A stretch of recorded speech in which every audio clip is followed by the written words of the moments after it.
1. Jasmine was excited. Her suit for ownership of the Palaiolo was finally coming to court. Though he was happy for her, of course, Leo's feelings about the statuette remained unchanged. When his grandfather presented him with a photograph of the promised object on the occasion of his 12th birthday, his embarrassment became family legend.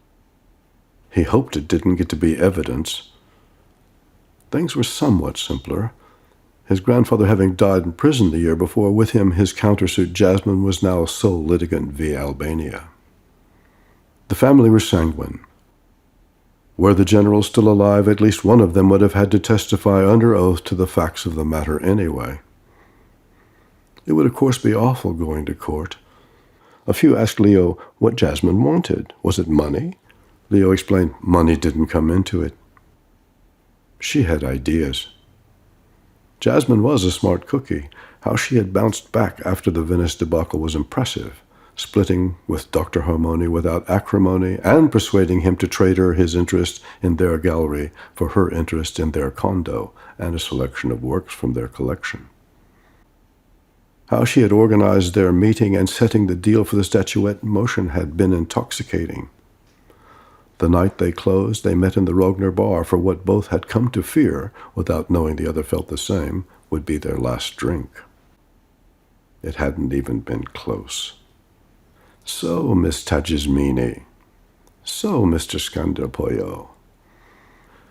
It has been an honor and a pleasure doing business with you. Thank you. I feel the same ways about doing business with you. Honored and pleased. They toasted. You know, you always said you want to show it, and I never dared ask, but will you? I'll show it. How do you expect it'll be received? Is that a dumb question? Not at all. I imagine the response will be sensational. There'll be a real spectacle. Invite me, please. Of course. May I ask you something personal? Go ahead. Does the work affect you? I don't want to give you any wrong ideas about me, but I think it's pretty hot. I asked. I get jazzed by erotic art generally. Wow. It's always been like that with me. Really? Really? You not? I like jazz, but I have my frontiers. That photograph I gave you with the bill of sale, to be honest, I couldn't look at it. Erotica is not everyone's cup of tea, but I can go for things. She laughed. What's funny? I just remembered going for something one time when I was a student. Ever taken to a museum when you were a student? A time or two, but no statue or painting I ever saw had an erotic effect on me. This was Pompeii, on a summer field trip. Ever been there? No? It's uncanny. There's the city, but it's empty. I was with a group of students and our art history professor, and we had a guide. We saw everything, the amphitheater, villas, everything. What got me going were the frescoes in the brothel. Love-making illustrated. And a statue of a household god whose Latin name I can't recall. The Greeks call him Priapus, god of phallic functions. There are lots of examples. Figures vary. The only convention is a disproportionately large, anatomically correct private part. He smiled. Perhaps it was then that she felt she might be able to cast her fate to the winds with him. It was outside, locked in a wooden box up on stilts. Our guide was pure theater, taking out his keys, looking for the right one, finding and inserting it, twisting it, opening the lock and removing it, putting it on top of the box, swinging open the door carefully and slowly standing aside with a small, knowing smile. Our collective gasp made him happy. The figure looked like a dwarf. Whatever he was dwarfed. Our eyes popped. He let us look for a while before beginning his lecture, in a flat voice telling us what it was made of, how, when, its symbolic significance, protocols involved in its ritual use, in Greece, differences in Rome, etc., etc.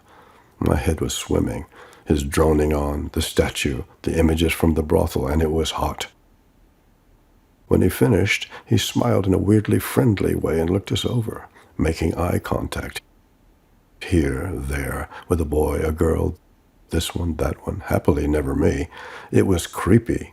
All at once, like a bad man at the playground with a bag of candy, in a voice that was innocence itself, he invited anyone who might care to touch it, feel how remarkably cool the metal was, even on such a day. Her eyes grew sleepy, heavily lidded. She smiled faintly. I felt a sort of primal urge. Uh-oh. I stepped forward.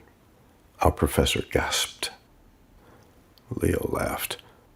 I looked at it and... Our guide looked at me. And? I smiled at him and ran my fingers, just the tips, along his fantasy. Leo's Adam's apple bounced. There was a big ooh from everyone.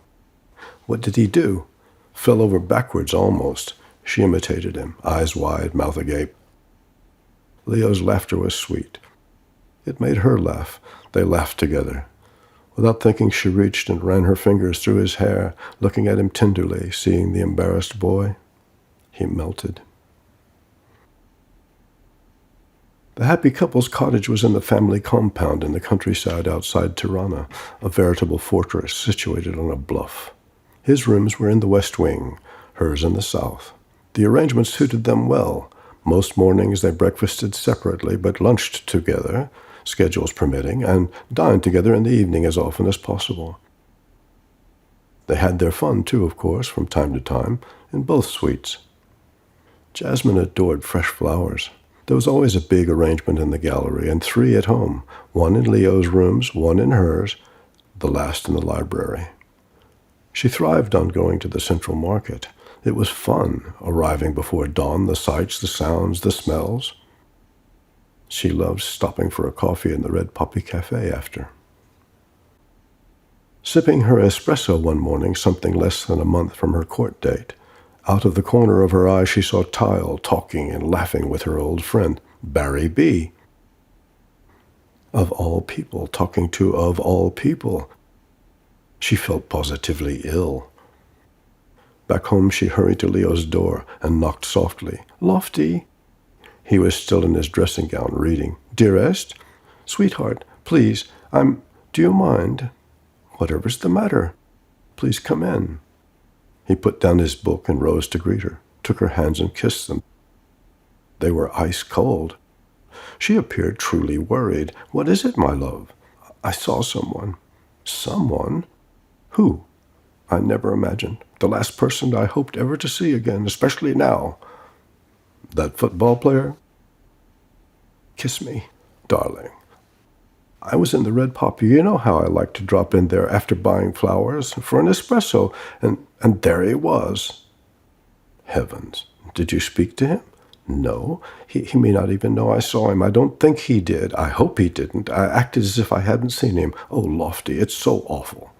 "Darling, now I can't go to the market any more, or the Red Poppy." "You can." "What if he's there?" "Oh, my darling." "What if he talked to me?" He stroked her cheek. "I like fresh flowers. You know how I do. I like getting them, especially in winter. I like to have coffee before coming home and... Ooh, why now?" He touched her nose. "Don't worry." "He's trouble. I feel it." She held him tight. "I love flowers. I need flowers, and now I can't go any more. Ooh." "Calm, dearest," said Fatima. Jasmine sniffed. There was an idea.